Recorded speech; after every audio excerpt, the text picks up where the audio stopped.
To begin this card, we're going to take 3 strips of Very Vanilla that are going to be 5 1/4 inches by 1 1/4 inches, and we're using them in the Snowburst embossing folder.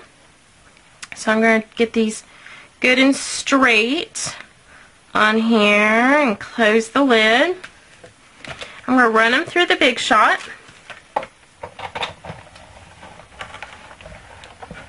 Get all that wonderful texture. I love this embossing folder. Alright, so that's going to give me all of those pieces.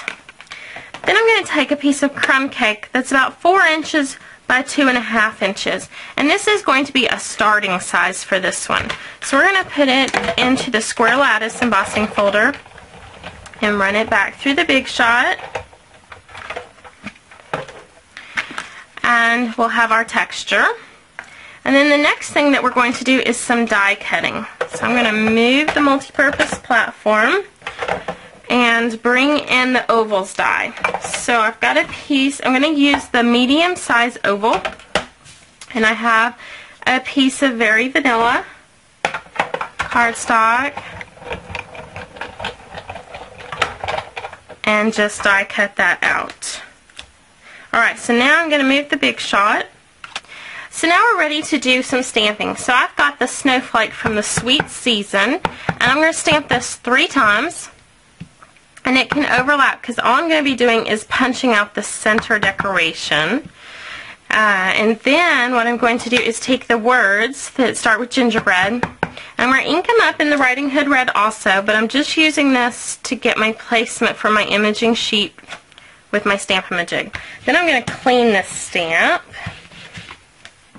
Then I'm going to use the markers to ink it up. So let me scoop that.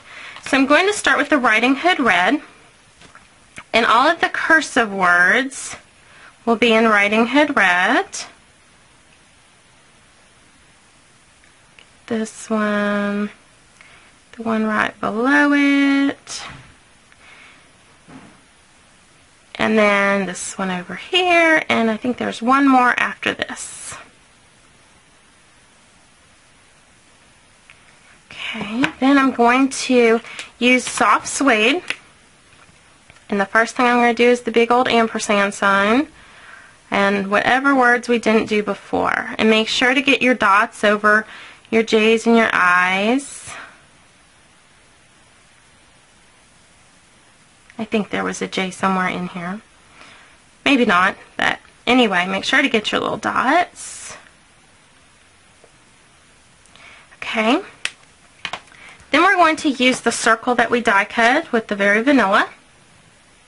So this is why I really wanted to make sure I was using the Stamp-A-Majig. Get it in place, give it the breath of life, put it into the T and stamp. So that's going to give us those beautiful words in multicolors. Alright, so now we're ready to do some layering with our card. So grab your snail. And the base for our card is going to be a piece of crumb cake that's 5 1/2 by 8 1/2 scored at 4 1/4. Then I have a piece of Writing Hood Red that's going to be 4 1/8 by 5 3/8. Put some snail in the middle. This will just layer on the front. And then I'm going to go back to those strips of Very Vanilla. And these are going to go right across here. So I'm going to go ahead and put my adhesive onto my Writing Hood Red. Put my first layer on.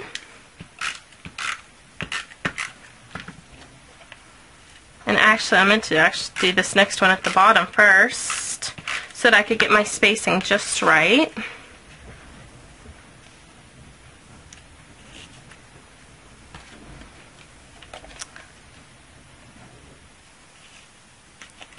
Alright, so now we have the base for our card.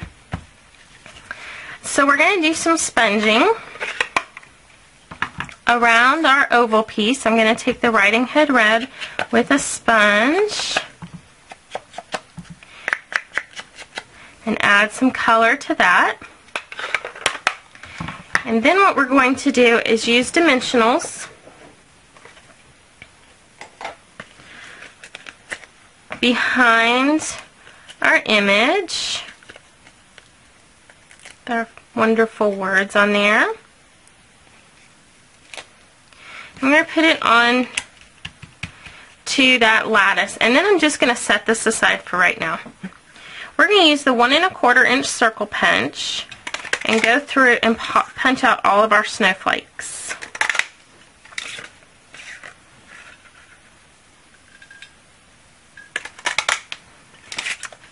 Then we're going to take our 1 3/8 inch circle punch and punch out 3 crumb cake circles. Won't fit. Need another piece. There we go. All of these are going to get a little dab of snail in the middle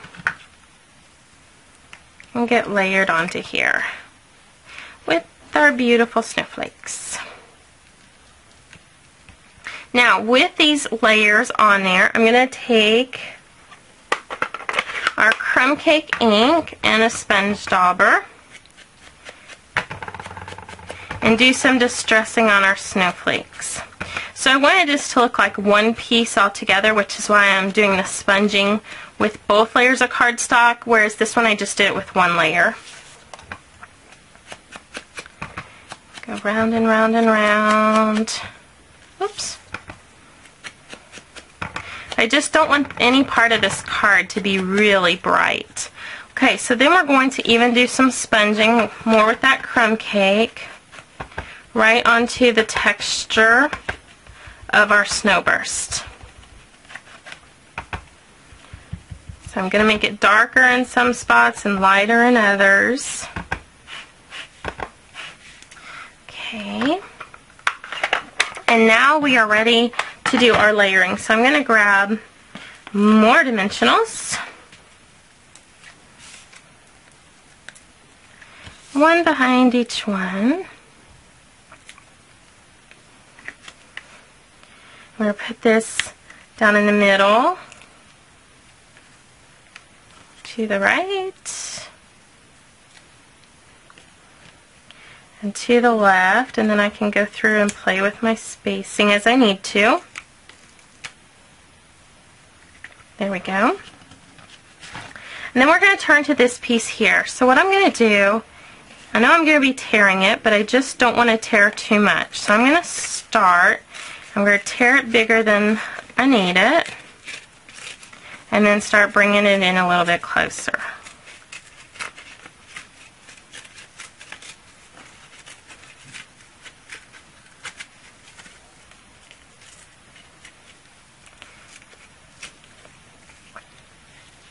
And this is going to go on there with more dimensionals, because you can just never have enough dimensionals.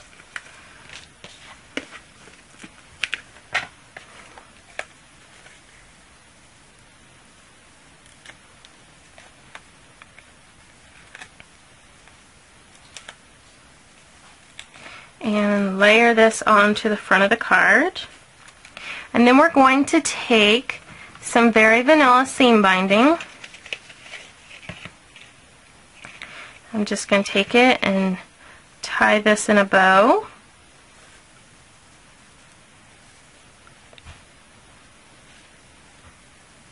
Get it all nice and adjusted the way I want it. There we go. Grab my ribbon scissors. Tweak it a little bit more, because I can never leave them alone. Okay. Give it a trim. Give it another trim. Whoops. Drop something. Grab a mini glue dot. And attach it to our card. And so then you have our very beautiful and elegant distressed Christmas card.